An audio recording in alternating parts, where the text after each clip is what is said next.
What's up, everybody? Weston here with the Hidden Gibbon, and I am back with Friday's installment of Magic for the Working Class, the deck tech series where we do deck techs for under $100 because everything in this world is getting more expensive and you should be able to afford hobbies. And Magic is a hobby that I love. And so today we've got ourselves Braids, Conjurer, Adept, and today's deck is coming in at just shy of $68. So really reasonable and much lower than the last few. And so if you like my Magic for the Working Class series, if you like daily deck techs, if you like my discussion content where I talk about things that I'm really passionate about, or my historical commander where I turn historical figures into commanders and give a little history lesson about them, feel free to subscribe only if you feel I've earned it. And now, without further ado, let's get straight into it. So Braids, Conjurer Adept, was actually first in Planar Chaos. She was one of those time-shifted cards where it's like a what-if scenario. I'm really worried that Reality Fracture is just going to be Planar Chaos that we have at home. Planar Chaos was sweet. And so Braids here is a 2/2 for 2 generic and double blue, and at the beginning of each player's upkeep, that player may put an artifact, creature, or land card from their hand onto the battlefield. Pretty simple. We're going to put big, stupid things into play. We're going to have ways of copying enchantments that give us extra beginning phases, so that way we get even more upkeeps than our opponents to outpace them. And then we have a bunch of effects in here that are going to return our opponent's stuff to their hands, so that way they have to keep redoing it. Now, let's get into it, shall we? Oh, let's see here. We've got ourselves 26 creatures. A bunch of them are super fun and spooky. We've got ourselves Arcanus the Omnipotent. He is a 3/4 for 6. He used to be a mainstay staple in blue EDH. He has now, been power crept into oblivion because there are cards that do better than him, like Emeritus of Ideation. But we do have the ability for him to draw 3 cards every turn by tapping him, and he's great. That's what he's going to do. You're going to get him into play, and then you're going to use him to keep drawing gas into your hand. That is his point and purpose. We have Archetype of Imagination. Creatures you control have flying, and creatures your opponents control lose flying and can't have or gain flying. Then we have our big spoopy Eldrazi's, and yes, if you want to scale up budget, go with the Titans. Even though they have cast triggers, they're still really scary. We have Artisan of Kozilek. When you cast a spell, we're not casting it, we're dumping it into play. If you're casting it, things have gone sideways very fast. You may return target creature card from your graveyard to the battlefield, Annihilator 2. Bane of Balaged. Whenever Bane of Balaged attacks, defending player exiles 2 permanents he or she controls, so it has pseudo Annihilator. Breaker of Armies. All creatures able to block the 10/8 have to do so. We'll go over Eldrazi Devastator. It's an 8/9 with Trample. We have Hand of Emrakul. You can sacrifice 4 Eldrazi Spawn rather than pay it. Well, we're not going to do either of those things. Annihilator 1. Pathraiser of Ulamog. Annihilator 3 and can't be blocked except by 3 or more creatures, so it's got Super Menace. And then we have Ulamog's Crusher, Annihilator 2, and attacks each combat if able. We then have Brunellen, the Moon Kraken. It's a 6/8 for 8, and when Brunellen, the Moon Kraken, enters the battlefield, and whenever you cast a spell with mana value 6 or greater, you may return target non-land permanent to its owner's hand. So we will eventually get to the point where we have enough mana to do that, and we start sending stuff out. Clone. It's going to clone some stuff. We have a few clones in here. Clone, Copy Crook, and Vizier of Many Faces. We have ourselves Hoverguard Sweepers. When they enter the battlefield, you may return up to 2 target creatures to their owner's hands. These are originally from Mirrodin, I believe. It's always good to send those up there. Returning your opponent's stuff. Inkwell Leviathan. It's got Shroud, so nobody's going to be touching this thing. Trample, Island Walk. It's big. This card also used to be really strong and used in multiple formats and has since been put to the wayside by power creep. Lord of Change. 6/6 for 7. Flying. Ward 3. Ward 3 is good. And when Lord of Change enters the battlefield, you draw 3 cards. Always good. Meteor Golem. It shoots something when it enters. Muldrifter. When it enters, you get to draw 2 cards.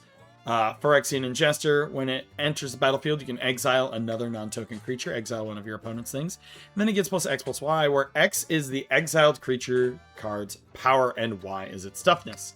Scourge of Fleets. When it enters the battlefield, return each creature your opponents control with toughness X or less to its owner's hand, where X is the number of islands you control. This is really, really good with this deck. Silvermer is a mana dork. Solemn is in here to get you a land and draw you a card. Wonder, get him into the graveyard while you have an island to give all your stuff flying. Tromo Kratos is a big old Kraken. It's an 8/8 for 7. Hexproof unless he's attacking or blocking. And can't be blocked unless all creatures defending player controls block it. Sphinx of the Second Sun is going to give you additional beginning phases, which means an additional untap, upkeep, and draw phase, which is really good. We then have Starwinder. Whenever a creature you control deals combat damage to a player, you draw that many cards. Also great. Sorceries, we've got Blue Sun's Twilight. Gain control of target creature. If X is 5 or more, create a token that's a copy of it. Divination for a little bit of draw. River's Rebuke to return all non-land permanents target player controls to their owner's hands. This is Psych Rift we have at home. Rush of Knowledge. Draw cards equal to the highest converted mana cost among permanents you control. Wash Out. Return all permanents of the color of your choice to their owner's hands. And Whelming Wave. Return all creatures to their owner's hands, except for Krakens, Leviathans, Octopi, and Serpents. Instance. Aetherize. It's going to return all attacking creatures to their owner's hands. Aether Spouts for each attacking creature its owner puts on the top or bottom of their library. Love cards like this. Engulf the Shore. Return all creatures to their owner's hands. Or to their hands, all creatures with toughness less than or equal to the number of islands you control. We do have Flow of Knowledge. Draw a card for each island. Dispel is a counter spell. Dream Fracture is a counter spell. High Tide is in here in case we do get desperate and have to hard cast some things. Mana Sculpt is a counter spell that also gives you colorless mana. Negate, counter spell. Rewind, and as a counter spell, we have Resculpt to exile a creature, and then they get a 4/4 elemental. Opt draws a card. Run away together. Choose 2 target creatures controlled by different players. Return them to their owner's hands. Unsummon is in here. The classic, the GOAT, and Vision Schemes. Each player draws 2 cards. Then for our artifacts, we have Arcane Signet, Soul Ring, Sky Diamond, Worn Power Stone, and Mind Stone, and Hedron Archive are all mana rocks. Spine of Shah is in here to destroy a permanent. The Magic Mirror. I love this card. It's not great, but I really do love it. You have no maximum hand size. Beginning of your upkeep, you put a knowledge counter on it and draw a card for each knowledge counter on it. You then have Gate to the Aether. At the beginning of each player's upkeep, that player reveals the top card of his or her library. If it's an artifact, creature, enchantment, or land card, they may put it into play. It's a fun card. I might just straight up buy this in paper. That's what I should do. I should buy this in paper today. For enchantments, we have Corrupted Conscience. You control enchanted creature. Enchanted creature has Infect. Estrid's Invocation. It copies an enchantment you control, except for you can have it blink and do the same. Extravagant Replication. These 2 are in here to copy things like Shadow of the Second Sun and Paradox Haze, or even Imprisoned in the Moon. I love it. Turn something into a colorless land. Paradox Haze gives you extra upkeeps for the enchanted player. And Shadow of the Second Sun, at the beginning of the enchanted player's post-combat main phase, there's an additional beginning phase after this phase. Lands. 37 islands. This is very straightforward deck. And it's fun. Alrighty, that is the build. Let's go ahead and take a look at how it plays, shall we? Well, we have an Arcane Signet right off the bat. I'll take that. We have an island.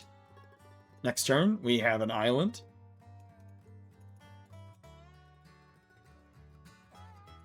We're going to go with Arcane Signet. We're going to play an island. Things to add to this deck that you could do to soup it up is I would put like Leyline of Anticipation in, or other things that give your spells flash so you can play your Braids at the end of an opponent's turn, so that way you get the benefits more than your opponents do. I'm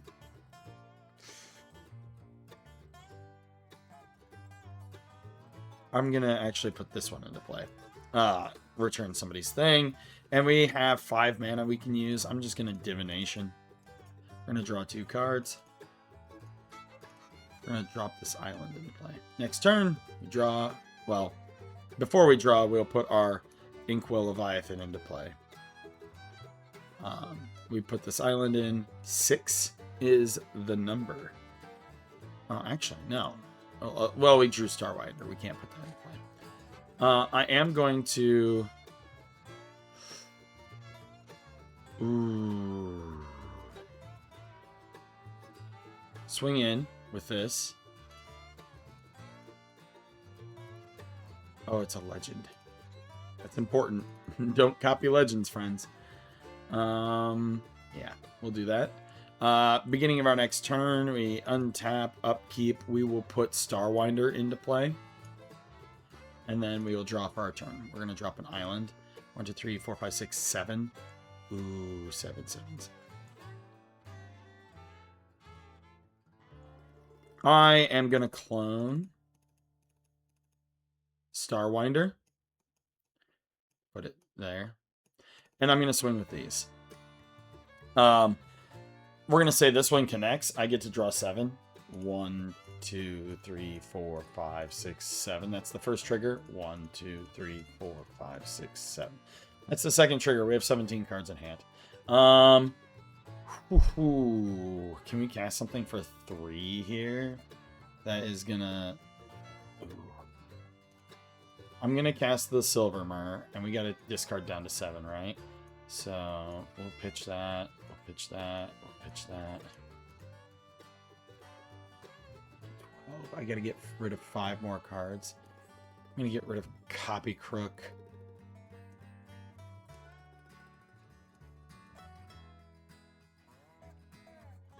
Ooh, yeah, that's fine. There we go. There we go. There we go. Next turn, we untap. Upkeep, I'm going to drop Extravagant Replication into play. During our turn, we are going to play Paradox Haze, enchanting ourselves. And we're going to copy Paradox Haze with Estrids. Other thing you could do, actually, we're going to copy Extravagant Replication with Estrids. There we go. We have all that fun stuff in play. We could bring in Beats. We'll say it gets blocked this time. We still have 2 mana available that we can do. Now, at the beginning of our next upkeep, we're going to create 2 copies of Paradox Haze.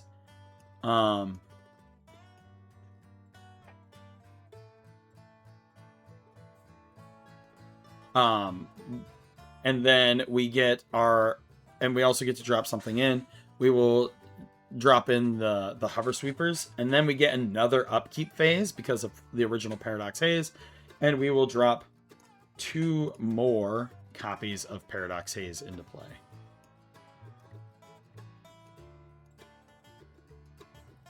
Now, this is at the beginning of the enchanted player's first upkeep each turn. So they don't get to stack upon each other into infinite upkeeps. And then during the other upkeep phase, we're going to drop Ulamog's Crusher into play. And then we draw for our turn. So, yeah, this is pretty gross, what we have going on here. We are going to go ahead and for 1, 2, 3, 4, 5, 6, 7, 8. I am going to cast something. We're going to cast Tromocratus. Actually, no. We will cast Breaker of Armies. Breaker of Armies. We get to return something to its owner's hand. Now, at the beginning of the next upkeep, these are all untapped. Upkeep 1. This is where things get really stupid and gross. We can create copies. So I'm going to create 2 more copies of Paradox Haze during the first upkeep. We're going to drop Eldrazi Devastator into play. I am then, during the next upkeep, going to create 2 more copies of Paradox Haze. And we're going to drop Phyrexian Ingester into play. We're going to say we exile something of an opponent's. During the next upkeep, that's upkeep 3, right here, because we had our first upkeep, then upkeep, then upkeep. We're going to create 2 copies of Starwinder.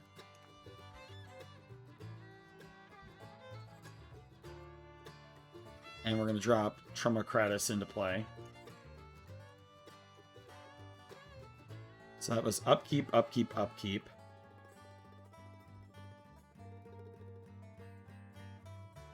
I will create 2 more copies of that. And 4 more copies. These are all Paradox Haze.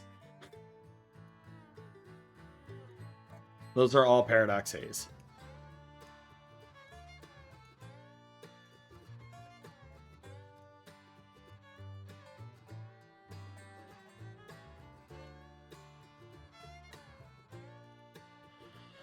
These are all Starwinders. So then we draw for our turn. We're going to put this island in. All right, friends. We are going to bring in the beats. These 2 Starwinders are going to attack. The Hover Guards, this. I think these are the 3 that came into play this turn. And we're going to essentially draw through our entire deck.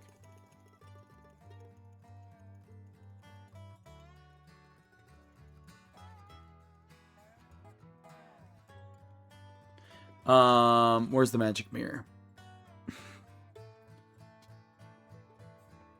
I don't know where the magic mirror went. I don't know where the magic mirror went. Bonus points, you could throw in like a lab man into the deck, since you could potentially deck yourself. And then, you know, beginning of the next upkeep, we start pooping everything into play. Yeah, I'm 100% going to buy this in paper. This deck seems real fun at Bracket 2. But let me know what you think in the comments down below. As always, I am Weston with the Hayden Gibbon, and I hope you all have a wonderful day.